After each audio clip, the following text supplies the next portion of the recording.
नमस्कार, मैं हूं सदन सिंह और आप देख रहे हैं जेके न्यूज़। अभी हम लोग मौजूद हैं कर्पूरी चौक पे और हमारे पीछे का नज़ारा आप लोग देख सकते हैं कि पूरा यहाँ ग्रामीणों का आक्रोशित जाम लगा हुआ है। और किस कारणवश यहाँ जाम लगी हुई है, अभी चलिए हम लोग जानने का प्रयास करते हैं। और पीछे का आप लोग नज़ारा दिखाते हैं कि कितना लंबे जाम लगी है और गाड़ियाँ भी पास हो रही हैं। तो क्या कारण है यहाँ पे जाम लगने का और किस वर्ष यहाँ जाम लगाया गया है? देखिए, ये पाकी में जो दो लड़के लोग का जो एक्सीडेंट में डेथ हो गया, जी, दोनों नौजवान लड़के थे। और इसके लेकर के थोड़ा सा तकलीफ है कि बीएसएनएल का जो गाड़ी था, सरकारी गाड़ी थी, सरकारी गाड़ी, प्राइवेट गाड़ी थी, लेकिन उसको बीएसएनएल ही अपने मार्फत वो चला रही थी भाड़ा पर लेकर। जी। और उसी गाड़ी से जो है रॉन्ग साइड में मार करके और इन लोग को जान ले। किस जगह ये घटना हुई है? ये घटना तो पिपरे के लगभग में है। बताया जा रहा है कि वो जो डाइवर्सन वहाँ पे पुल बनाया हुआ है, हाँ। वहीं पे ये घटना घटी। हाँ, उसी के लगभग में है। तो क्या कमियां ऐसी हैं कि वहाँ जो डाइवर्सन बनी है उस पे सुरक्षा का कुछ नियम रखा गया है कि नहीं? डाइवर्सन में तो जो उसका सिस्टम है, उसमें सिस्टम में रहना चाहिए। अगर रेडियन वगैरह लगाया गया है। हाँ, कुछ कमी बेसी है तो उसको सुधार करें जो बना रहे हैं। और विशेष रूप से अभी जनता का मांग है कि मृतक प्राणी को जो है मुआवजा मिले, है ना। इसलिए सरकारी गाड़ी द्वारा एक्सीडेंट हुआ है और गाड़ी भी अरेस्ट हो गया है। सब अभी थाना में है। थाना में है, तो अभी थाना प्रभारी महोदय और वीडियो साहब भी आ रहे हैं। अब उनके आश्वासन के इंतजार में हम लोग बैठे हुए हैं। वो जब आएंगे तो हम लोग वार्ता करने के बाद कुछ अगर शांति हम लोग से मिल या माने हम लोग कुछ व्यवस्था अगर मिलता है मृतक प्राणी को, तो फिर हम लोग जैसे जाम से हम लोग। तो ये तो पाकी जो मुख्य पथ है डाल्टनगंज, इस पे बार बार हर एक वर्ष ऐसी घटनाएं देखने को नजर आती हैं और आश्वासन दे के छोड़ दिया जाता है। क्या लगता है इस बार जो परिजन है उनको मुआवजा मिल पाएगा? देखिए, सबसे पहले तो सभी नौजवान को मैं अपने ओर से बताना चाहता हूं कि प्रशासन के द्वारा बार बार हेलमेट के लिए संकेत दिया जाता है कि हेलमेट लगाकर चलिए, अपना सुरक्षा कीजिए। लेकिन बार बार इन लोगों को चेताने के बाद भी नौजवान लोग इस बात को नहीं समझ रहे हैं। जैसे घटना हुई तो हेलमेट नहीं था, तो इन लोगों को चाहिए कि अपना सुरक्षा पहले करें।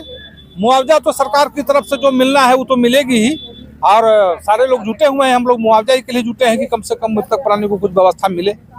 एक्सीडेंट से इनका देहांत हो गया है। मैं प्रशासन से मांग करता हूं कि गरीब के बच्चे हैं, इन लोगों को मुआवजा मिले, हर हाल में मुआवजा मिले, ताकि इनके माता पिता का सहारा कुछ हो सके। और प्रशासन से ये भी मांग मैं करूंगा कि हेलमेट जो पहन के चलने की बात है, सभी जो नौजवान लड़के हैं जो मोटरसाइकिल पर चलते हैं, हर हाल में हेलमेट पहन के चलें। इस पर प्रशासन सख्ती बरते ताकि नौजवानों का जीवन बच सके। एक आरोप और लगाया जा रहा है कि जो बीएसएनएल की गाड़ी है उसमें जितने वरिष्ठ उसके पदाधिकारी बैठे हुए थे, सभी ड्रिंकिंग करके गाड़ी चला रहे थे। क्या ये तथ्य जो है सही है? बिल्कुल बिल्कुल सत्य है। बगैर ड्रिंकिंग के रॉन्ग साइड में एक्सीडेंट हो ही नहीं सकता है, धक्का मार ही नहीं सकता है।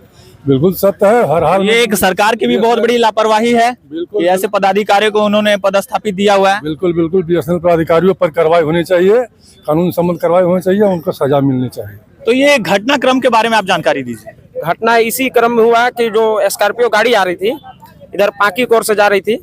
सुनने में आया कि वो बीएसएनएल की गाड़ी थी। हाँ, बीएसएनएल का बोर्ड लगा हुआ है, ऑन ड्यूटी में थी। और वो गाड़ी में जो है कि शराब ड्राइवर पी रखा था और शराब गाड़ी में था, अभी भी बरामद है गाड़ी में शराब। अभी लोग आपने खुद देखा कि? जी, हम खुद जानकारी मिली आपको? नहीं, अपने से खुद देखा है। खुद देखा है। अब उधर से घटनास्थल पे मौजूद थे कि बाद में गए? वहाँ पहुंचे, गाड़ी में हम देखे, मोबाइल खोजने लगे। मेरा एक दोस्त था, बेस्ट फ्रेंड था, व्यास यादव करके नाम था। एक दोस्त जो मृत हुए हैं वो? जी। अब एक दोस्त था भरत कुमार नाम करके है, जो कि निरुक रहने वाले हैं, जो कि मेरे पास कल 1:21 में मेरे पास कॉल किए थे, जो कि वो डाल्टनगंज गए थे। हमसे फोन किए थे वो पैसा के लिए। हम उनको बोले कि ठीक है, हम पैसा डाल रहे हैं। और जो कि उसी क्रम में आने के बाद स्कॉर्पियो इधर से जाने के समय में, जो कि रॉन्ग साइड में जाके स्कॉर्पियो सामना सामनी से मार के, और जो है कि उसमें 4 लोग थे सवार, उसमें जो है कि 3 लोग फरार हो गए। एक ड्राइवर जो है उधर जो है कि जिस मृत को कपार फटा हुआ है भरत कुमार का, उससे ब्लड लगा के अब जो है कि उधर सो गया था। हॉस्पिटल में पहुंचने के बाद देख रहे हैं यहाँ पे को ड्राइवर अपने से कम्बल ओढ़ के एम्बुलेंस गेट लगा रहा है डर से, और यहाँ से डाल्टनगंज गया। तो जो हॉस्पिटल प्रबंधक महोदय थे उन्होंने कुछ नहीं बताया? जी नहीं, कुछ नहीं। हम लोग गए अंदर में देखने के लिए, तो प्रशासन वहाँ से हम लोग को ढुकने नहीं दिए। उसके बाद हम लोग भी जा रहे थे डाल्टनगंज, तो हम लोग के जो है कि डाल्टनगंज नहीं गए, हम लोग लेस्लीगंज से घूर गए। जी जी जी। और ये एक सबसे बड़ी सवाल उठ रही है कि यहाँ हॉस्पिटल प्रबंधक की ओर से कि जो इन लोगों को वहाँ पे देखने नहीं दिया, क्या उस पे कहना चाहते हैं? क्या हॉस्पिटल प्रबंधक भी उन लोगों के साथ मिली भगत है? इसमें ये हम कहना चाहते हैं, हॉस्पिटल में एकदम घटिया व्यवस्था है, घटिया से भी घटिया। एम्बुलेंस जो कि वहाँ बॉडी लेने के लिए गया, बॉडी जो है कि एक पर एक टैंकर के लाया गया, उसमें जो कि ड्राइवर जिंदा है, ड्राइवर को चोट नहीं लगा हुआ है, ड्राइवर को बेड पर सुला के लाया गया। मगर जो मरने वाला है, जो बेहोश था, उसको देख रहे हैं तो गाड़ी में अंदर सीट के अंदर डाल के लाया गया है। मतलब ये जो इनकी बातों से समझ में आ रहा है वो एकदम दुखदायी घटना है। हॉस्पिटल प्रबंधक जो महोदय हैं उनको समझना चाहिए थे ये बातों को, लेकिन फिर भी चलिए खैर कोई बात नहीं, ये ऑब्जेक्शन लगता ही रहता है पांकी स्वास्थ्य केंद्र पर। और क्या मांगे हैं आपकी? हमें ये मांगे हैं कि जो BSNL का गाड़ी है, जो भी है, बच्चा जो भरत कुमार का है, एक लड़की है जो कि 9 महीना का है, अब बेटा उसका 2.5 साल का बेटा है उसका, जो भी है सरकारी लाभ दिया जाए उनको। अब एक नौकरी उनका पत्नी को जो भी है नौकरी पत्नी की दिया जाए। देखिए, ये जो रात एक्सीडेंटल हुआ है जिसमें 2 आदमी की मृत्यु हुई है, और BSNL की जो टीम है वो भाड़े पे गाड़ी लिया था, और पर्सनल BSNL कंपनी की नहीं है। तो उसी गाड़ी से ये लोग बालूमाथ से अपना वेरिफिकेशन करके वो लोग डाल्टनगंज वापस लौट रहे थे। जब पिपरा गए तो उधर से 2 मोटरसाइकिल सवार जिसके साथ दुर्घटना घटी, जिसमें दोनों की मृत्यु हो चुकी। और बोलेरो के जो चालक हैं उनका भी, वो भी गंभीर रूप से घायल थे, जिसे इलाज हेतु रात में ही भेजा गया था। यहाँ CH के डॉक्टर चिकित्सक के द्वारा, पार्टी के द्वारा 2 आदमी तो मृत्यु ही हो चुका है। और यहाँ तक ये लोग के जो धारणा दिए हैं, अभी प्रदर्शन कर रहे हैं, शांतिपूर्वक कर रहे हैं। और सरकार के तरफ से जो मुआवजा है वो हम लोग दिलाने का हर संभव प्रयास करेंगे, जितना हम लोग अधिकार क्षेत्र में बनता है हम लोग पूरा इनके सहयोग करेंगे और इन लोग के साथ हैं। एक आरोप और लगाया जा रहा है सर कि जो गाड़ी चालक थे BSNL के, ऑन ड्यूटी लिखा हुआ था, वो क्या ड्रिंकिंग ड्राइव करके गाड़ी चला रहे थे? देखिए, ये अब ड्रिंकिंग थे या नहीं थे, या बाइक वाले ड्रिंकिंग थे या नहीं थे, ये तो डॉक्टर साहब पोस्टमार्टम रिपोर्ट के बाद ही बताएंगे। बाकी ये ना आप बता सकते हैं ना हम बता सकते हैं ड्रिंकिंग थे या नहीं थे। ये जो BSNL के पदाधिकारी जिनको अभी थाना में रखा गया है उनके बारे में कहा है? नहीं, थाना में किसी को नहीं रखा गया। थाना में जो उसका घायल चालक थे उसको हम लोग रात में ही यहाँ डॉक्टर साहब के द्वारा एम्बुलेंस से भेजा गया है। वो अभी ठीक है, उनकी स्थिति अभी गंभीर है, लेकिन उसकी स्थिति अभी ठीक है, वो बच जाएंगे। और बाकी जो जांच का बिंदु है, जांच हम लोग हर गाड़ी थी सर, वो अभी कहाँ है? गाड़ी हम लोग रात में ही उसको टोचन करके थाना में वो गाड़ी लिया गया है, थाना में रखा गया है, और आगे की जो कार्रवाई है हम लोग के द्वारा की जा रही है। अभी हम लोग यहाँ मौजूद हैं घटनास्थल पे, और हमारे एक युवा नेता जो हैं निरंजन सिंह, जो कि काफ़ी प्रचलित हैं और ऐसी घटनाएं में जो दुखदायी घटनाएं होती है उनके परिजन के साथ हमेशा खड़े रहते हैं। तो चलिए इनसे जानकारी हम लोग लेते हैं कि क्या क्या ये कमी थी, क्या ऐसी घटनाएं वहाँ पे उत्पन्न हुई, परिस्थिति उत्पन्न हुई कि ऐसी घटना घटी, बहुत दुखदायी घटना घटी। तो निरंजन जी बताइए इस घटना के बारे में। देखिए, घटनास्थल तक तो हम पहुंच नहीं पाए हैं, लेकिन लोगों से पता चला कि जो स्कॉर्पियो वाले जो है ओवरटेक की वजह से ये जो युवा लोग का जो 2 युवा लोग जो हैं जो मृत्यु हो गई, ये ओवरटेक स्कॉर्पियो की वजह से हो गया है। BSNL की स्कॉर्पियो? जी, उसमें लिखा हुआ था ऑन ड्यूटी BSNL, जो कि ड्राइवर भी BSNL का ड्रेस पहना हुआ है। जी जी। तो आपको जो ये सरकारी गाड़ी है, सरकारी कर्मी थे, उनकी वजह से ऐसी घटना घटी, उनके एक्सीडेंट की वजह से, तो क्या आप लोगों को कहना है, क्या कार्रवाई होनी चाहिए? देखिए, एक चीज़ और जानकारी मिला कि जो ड्राइवर जो है BSNL का जो गाड़ी चला रहा था स्कॉर्पियो, वो काफ़ी ड्रिंकिंग किया हुआ था, और उसमें सवार भी लोग करने के चक्कर में एक दूसरे को जान ले लिए।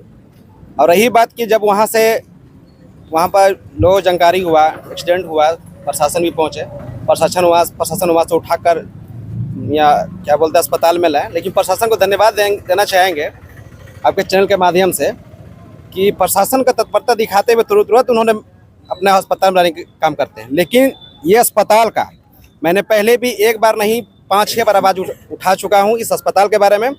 जब इसके पहले 1 सप्ताह पहले 10 दिन पहले घटना हमारे हाई स्कूल चौक पर घटी थी, जो मोटरसाइकिल से एक्सीडेंट हुआ था।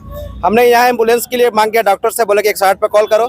108 पर मैंने कॉल किया, कम से कम तो 1 घंटा लाइन पर रखा कि 1 घंटा लाइन पर ही आपको सर्च कर आपको हम गाड़ी बता रहे हैं। लेकिन जब 1 घंटा जब पार कर रहा है तो बोला कि असुविधा के लिए खेद है, हमने गाड़ी नहीं दे पाएगा। आप समझ सकते हैं कि झारखंड का ये स्वास्थ्य विभाग, ये इरफान अंसारी इतना घटिया कर चुका है इस स्वास्थ्य विभाग को। ये काफ़ी कहना भी है ना, हमको सर मारा अपने आप में कि अस्पताल का स्थिति क्या है। उसमें तो स्टाफ लोग काफ़ी हैं, स्टाफ लोग काफ़ी हैं, लेकिन सुविधा नहीं। स्टाफ क्या करेंगे? नहीं मेडिसिन का सुविधा है, नहीं बढ़िया सा बेड का सुविधा है। अगर कोई ड्यूटी में भी है तो उनके पास दवा नहीं है, इंजेक्शन नहीं है, कुछ भी नहीं है, तो क्या करेंगे पदाधिकारी यहाँ का?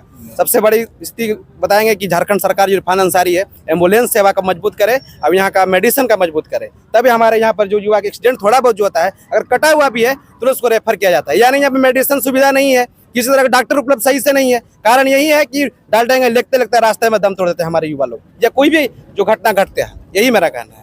ये जो आज की घटना घटी रात में, उस पे क्या कहना चाहते हैं आपकी? किस तरह से उनके परिजनों को मुआवजा मिले, दिलासा दिया जाए कि किस तरह से उनके परिजन संभलें?